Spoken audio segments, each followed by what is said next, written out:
Hello student, स्वागत है आपके अपने यूट्यूब चैनल में। तो हम लोग जो है गुलाम वंश पढ़ रहे हैं और गुलाम वंश में हम लोगों का जो आज का सीरीज है वो है रजिया सुल्तान।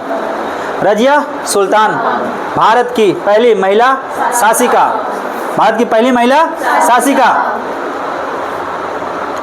पहली महिला शासिका रजिया सुल्तान हो गई जो 1236 से 1240। दूसरी महिला शासिका है रानी रुद्रदम्मा जो 1260 से लेकर 1291। तीसरी है मरदुम जहां 1461 से लेकर 1469। और चौथी है रानी दुर्गावती, नाम तो सुने होंगे, दुर्गावती। पांचवी है चांद बीबी सुल्तान, छठी है बेगम बड़ी साहिबा और सातवां है ताराबाई, नाम सुने हैं ताराबाई। चलिए तो स्टार्ट करते हैं कहानी को। और हमारा आज का विषय है रजिया सुल्तान। रेडी हैं आप लोग, सुनने के लिए रेडी हैं? चलिए, रजिया सुल्तान के बारे में जाने से पहले कुछ बात कर लेते हैं इल्तुतमिश का। इल्तुतमिश ग्वालियर में था और ग्वालियर में उसका तबीयत खराब हो जाता। तबीयत खराब होने के बाद कोई बेटा उसका काम नहीं आता है। सब अपना राजपाट गद्दी पकड़ने के लिए दिल्ली से ना टस होता है और ना मस होता है, टस मस दोनों नहीं होता है। लेकिन अंततः काम आती है बेटी। आप लोग भी बेटी है, पिता के हैं बेटी, तो पिता की अगर बेटी है तो बेटियां पापा मम्मी को धोखा नहीं देती हैं, याद रखिएगा। बात समझ रहे हैं? पूरे ईमानदारी के साथ पढ़ाई करती हैं। और जो बेटी अपने माँ बाप को धोखा दे रही हैं, समझ लीजिए कि उनका जीवन, इसलिए माँ बाप आप लोगों पे इतना पैसा खर्चा कर रहा है, आप लोग पढ़ाई पे ध्यान दीजिए। चलिए, ज़्यादा भावुक नहीं करेंगे, आगे चलते कहानी पर। तो रजिया सुल्तान जो है वो पहुंच जाती है ग्वालियर पिता के सेवा में। इल्तुतमिश उनको देख के पूरा प्रसन्न हो जाता है, खुश। कोई नहीं तो मेरा बेटी आई। नहीं, आप लोग के पिताजी अगर तबीयत खराब होंगे तो कितने लोग जाइएगा पिताजी के सेवा में? हाथ खड़ा कीजिए। जाइए, आप नहीं जाइएगा? अरे तुम नहीं जाइएगा? गजब, तो हाथ नहीं खड़ा कर, तू नहीं जाएगी तो हाथ खड़ा कीजिए, ऐसे करके नीचे कीजिए। अच्छी बात है, सभी लोग जाएंगे, कोई ऐसा बेटा या बेटी नहीं है जो नहीं जाएगा, सब लोग जाता है कि नहीं? तो इल्तुतमिश के सेवा के लिए कौन पहुंच जाती है? रजिया सुल्तान।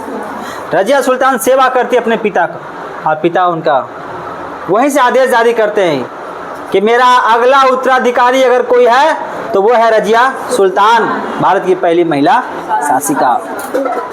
अब वो ये नहीं बोला था भारत की पहली महिला शासिका, वो ये नहीं बोला था। ये तो इतिहासकार के द्वारा कहा गया ना कि भारत की पहली महिला शासिका रजिया सुल्तान। लेकिन इल्तुतमिश जो है वह उसको सुल्तान घोषित कर चुका था। अब ये ग्वालियर में है, बात समझना, ग्वालियर में है। अब उधर दिल्ली में उसका बेटा लोग में होड़ लग गया 1236 में।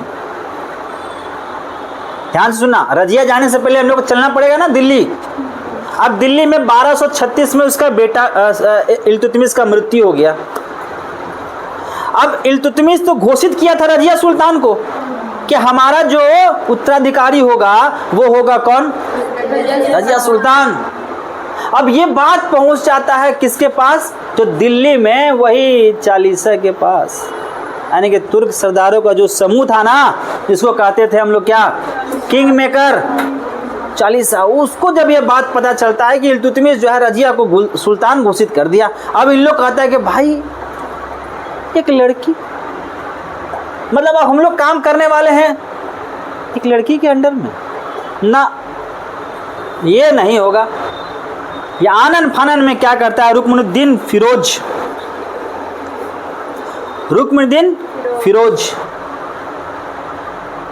उस शासक बनवा देता है, सुल्तान घोषित करवा दिया।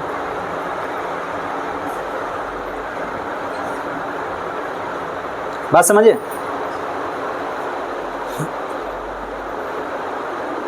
कहा जाता है कि कि लखनौती के शासक नसरुद्दीन फिरोज मोहम्मद की मृत्यु हो चुकी थी और उसका छोटा पुत्र रुकनुद्दीन फिरोज एक दुर्बल और अक्षम व्यक्ति था।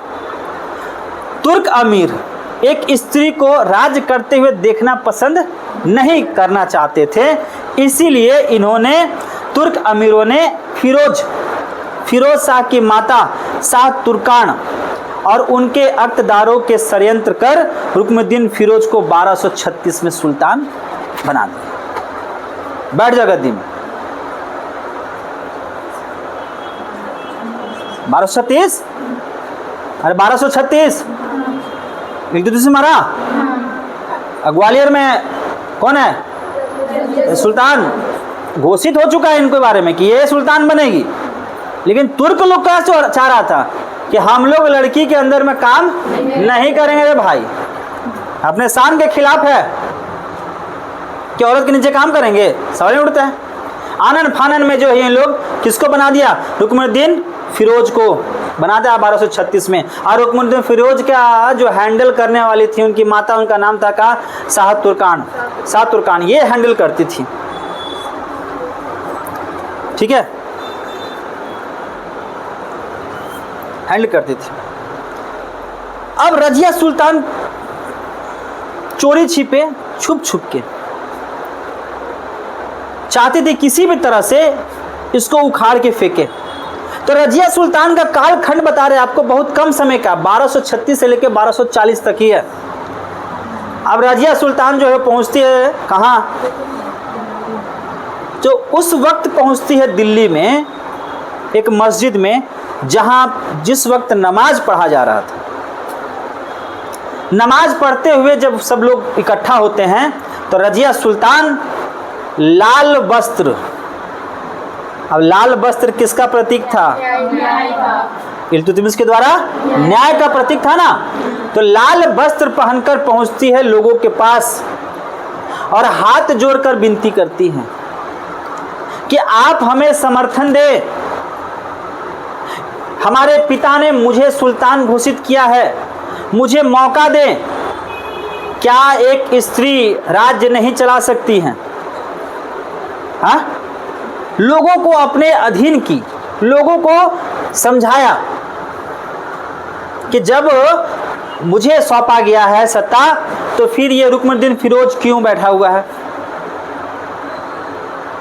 अमीर जितने भी लोग थे वो सब उसके बात में आते हैं और कूच कर जाते हैं किधर? महल की ओर। और महल पे हमला करके रुकनुद्दीन फिरोज और उसकी माता को कैप्चर कर लेते हैं। कैप्चर कर लिए और कैप्चर करने के बाद रजिया सुल्तान जो है वो गद्दी पर बैठ जाती है। रजिया सुल्तान गद्दी पर बैठ जाती है। अब रजिया सुल्तान जब गद्दी पर बैठी तो कहा जाता है कि तुर्क सरदार में जो चलीसा थे ना, उनमें बहुत सारे लोगों में इस बात को बिल्कुल भी एक्सेप्टेबल नहीं लग रहा था कि मैं किसके अंडर काम करूंगा भाई, एक महिला के अंडर। और वो रजिया जो है टोपी पहनकर, कहा जाता है यानी कि जो मुस्लिम औरतों में पर्दा प्रथा जो चल रहा था उसको त्याग करके, कहा जाता है कि कुबा यानी कि कोट और कुल्हा यानी कि टोपी, कोट और टोपी पहनकर रजिया पहुंच जाती थी कहाँ? दरबार में। और दरबार में जब पहुंचती थी तो चारों सरदार, चालीसा जितने भी जो टॉप लीडर के थे सरदार लोग, तुर्क सरदार लोग, ये लोग में बहुत सारे लोग जो है वो नागवार गुजरते थे कि यार हम इस औरत के साथ में काम नहीं कर सकते हैं। बताइए, टोपी पहन के महिला को होना चाहिए कि ढक उक के चले, और ये तो एकदम आ रही है कोट और टोपी पहन के ना, ये बर्दाश्त से बाहर है। तो तुर्क सरदार लोग षड्यंत्र रचता है कि इसके खिलाफ कुछ किया जाए, कुछ एक्शन लिया जाए। अब एक्शन चलता है, स्टार्ट होता है, इसको यहां से गद्दी से हटाया जाए। उससे पहले कि वो लोग कुछ एक्शन ले, रजिया सुल्तान को पता चल जाता है कि ये तुर्क चालीसों जो हैं ये मेरे खिलाफ षड्यंत्र रच रहे हैं, षड्यंत्र रच रहे हैं।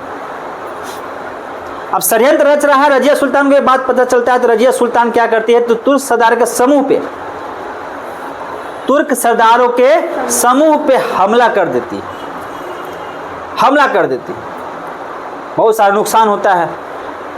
और उस समूह पे जो हमला होता है तो तुर्क सरदार लोग और नाखुश हो जाता है उससे, बोलता है ये तो मनमानी कर रही है अपना रजिया, इसको और सबक सिखाना पड़ेगा।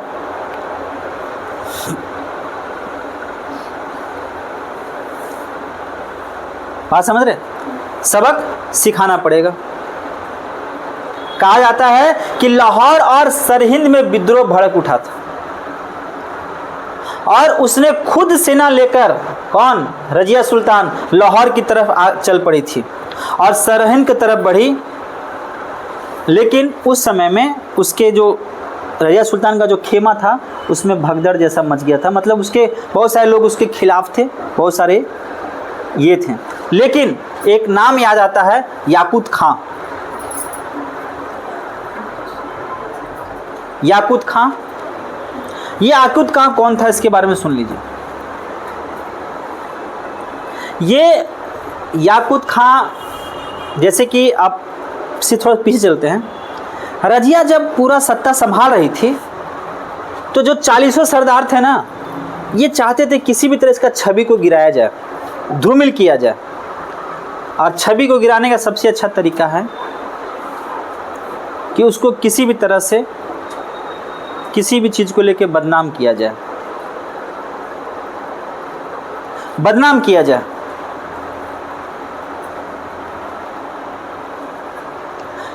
तो उसी क्रम में इसके पास, आप उसका योद्धा कह लीजिए या जो कह लीजिए, उसका नाम था याकूत खां। याकूत खां इनको बहुत मदद करता था, तो लोगों को लगता था कि चलो इसी के साथ में इसका प्रजा के सामने में इसको बदनाम करना शुरू कर दिया जाए। और जब ये लाहौर की तरफ और इधर कूच की थी तो उस समय याकूत खां की हत्या कर दी जाती है, और याकूत खां की हत्या कर दी जाती है। और फिर कहा जाता है कि रजिया सुल्तान को कैद कर लिया जाता है, पकड़ लिया जाता है। और यह रजिया सुल्तान को पकड़ा जाता है और पकड़ने के बाद इसको पेश किया जाता है कहाँ, अल्तुनिया, अल्तुनिया के समक्ष रजिया सुल्तान को पेश किया जाता है। रजिया सुल्तान गिरफ्तार हो चुकी हैं अल्तुनिया, और अल्तुनिया जो है इधर रजिया सुल्तान को कहते हैं कि भाई, ये भी उसी सरदारों में से थे, हाँ इसी सरदारों में से ये भी थे। अब ये अल्तुनिया जब इनसे मिलता है तो कहता है कि आपको तो भाई छोड़ेंगे नहीं, आदेश आने वाला है, आदेश आएगा, और जैसे ही आदेश आएगा आपको छोड़ने वाले नहीं हैं, याद रखिएगा। अब रजिया थोड़ा सा सोचती है कि भाई चला कैच कर लिया, हमको पकड़ लिया, कुछ उपाय निकालना पड़ेगा। क्या उपाय निकालना? तो अल्तुनिया को कहती है, सुन भाई, ऐसा है कि अगर आप मुझे कैद करके रखे हैं यहाँ पे, तो दिल्ली में कोई ना कोई बैठ ही जाएगा, कोई ना कोई बैठ ही जाएगा, और वहाँ के जो तुर्क सरदार लोग हैं वो लोग किसी न किसी को बैठा ही देंगे। ये माना कि आपको आदेश दिया गया था कि आप उसको कैप्चर करें, आपने वो किया भी, लेकिन आपको क्या, आपको क्या? तो फिर जाके रजिया सुल्तान उसके समक्ष एक ऑफ़र रखती है, और वो ऑफ़र क्या का है? विवाह का, कि आप हमारे साथ विवाह कर लीजिए महाराज, और फिर हम लोग दोनों मिल के जो है वो दिल्ली की तरफ कूच करेंगे और वहाँ पे राज्य संभालेंगे। क्या इधर लाहौर में बैठे हुए, इधर बैठे हुए। अब अल्तुनिया के साथ में रजिया सुल्तान का क्या हुआ?